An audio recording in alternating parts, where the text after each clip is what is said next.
Hello everyone, नमस्ते। रेखाको किचनमा तपाईहरुलाई स्वागत छ। आज चाहिँ म तपाईहरुसँग ओट्सको हेल्दी ब्रेकफास्टको रेसिपी लिएर आएको छु। त्यो चाहिँ हो ओट्सको पोहा। अहिलेको बिजी लाइफस्टाइलको लागि एकदमै छिटो अनि हेल्दी पनि बनिने। अब चाहिँ हामी रेसिपी सुरु गर्नुपर्छ। रेसिपी सुरु गर्नुको लागि चाहिँ मैले यहाँ कम्ती तेल हालेको छु। अब चाहिँ म बदाम भुट्दैछु। मैले चाहिँ यहाँ तेलमा भुटेको छु। तपाईहरु तेल बिना पनि सुखाइ भुट्नु पनि सक्नुहुन्छ। सानो ग्यासमा बदाम नपाकुन्जेलसम्म भुट्नुहोस् होला। अब म हाल्दैछु यसमा राईको दाना, जिरा,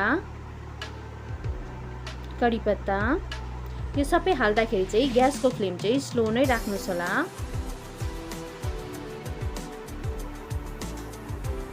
मसिनो काटेको खोर्सानी,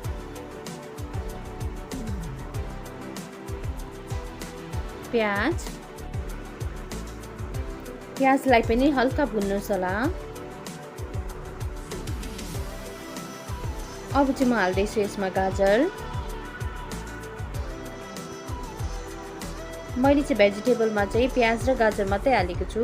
तपाईहरु अरु पनि हाल्न सक्नुहुन्छ। मटर, टमाटरहरु पनि एड गर्न सक्नुहुन्छ।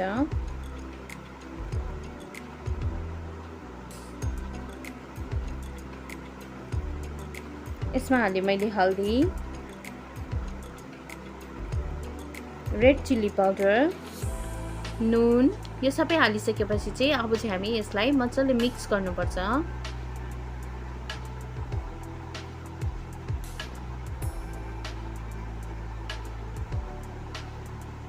अब चाहिँ म हाल्दैछु यसमा ओट्स।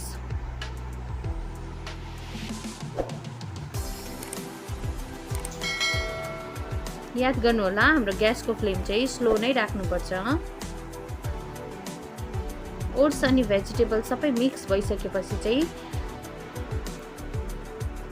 अब चाहिँ हामी पानी हातमा लिएर कम्ती कम्ती गर्दै पानी छिम्किनुपर्छ। एकैचोटी चाहिँ पानी नहाल्नुहोस् होला। कम्ती कम्ती गर्दै 2-3 पल्ट यसरी स्प्रिङ्कल गर्नुभयो भने हुन्छ। अब चाहिँ हामी ओट्सलाई चाहिँ छोपेर 2-3 मिनेटको लागि पाक्न छोडिदिनुपर्छ। स्लो फ्लेममा बीचमा चलाउँदै पनि गर्नुहोस् होला। हाम्रो चाहिँ ओट्स पाकेर रेडी भइसकेको छ। अब चाहिँ म हाल्दैछु यसमा बदाम। बदाम चाहिँ पानी छिर्केर बादमा मात्रै हाल्नुहोस् होला, नभए हाम्रो बदाम सबै ओसिहाल्छ। हाम्रो चाहिँ ओट्सको पोहा बनेर रेडी भइसकेको छ।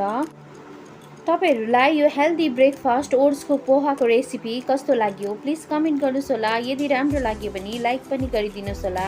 मेरो च्यानलमा नयाँ हुनुहुन्छ भने प्लिज मेरो च्यानललाई सब्स्क्राइब पनि गरिदिनुहोस् होला। सब्स्क्राइब गरेर बेल आइकनको घण्टीलाई दबाउनु नबिर्सिनुहोस् होला। बेल आइकनको घण्टीलाई दबाउनु भयो भने चाहिँ जब म नयाँ रेसिपीको भिडियोहरू हाल्छु सबैभन्दा पहिला नोटिफिकेसन तपाईहरुकोमा आइहाल्छ। त्यतिखेर तपाईहरु नयाँ नयाँ रेसिपीको भिडियोहरू हेर्न सक्नुहुन्छ। अब चाहिँ म हाले यसमा निम्बुको रस। निम्बुको रस चाहिँ ग्यासलाई बन्द गरेर हाल्नुहोस् होला। हाम्रो चाहिँ ओट्सको पोहा बनिएर रेडी भइसकेको छ। अब चाहिँ हामी यसलाई सर्भ गर्नुपर्छ। हाम्रो चाहिँ एकदम छिटो बनिने हेल्दी ब्रेकफास्टको रेसिपी रेडी भइसकेको छ। यस्तै रेसिपी बनाएर आफ्नो फ्यामिलीहरुसँग इन्जोय गर्नुहोस् होला। यो रेसिपी एकपल्ट ट्राई गर्नुहोस् होला। एकदमै मिठो बनिन्छ। यस्तै मिठो मिठो रेसिपी लिएर तपाईहरुसँग आउने नै छु। तबसम्मको लागि बाइ बाइ, टेक केयर।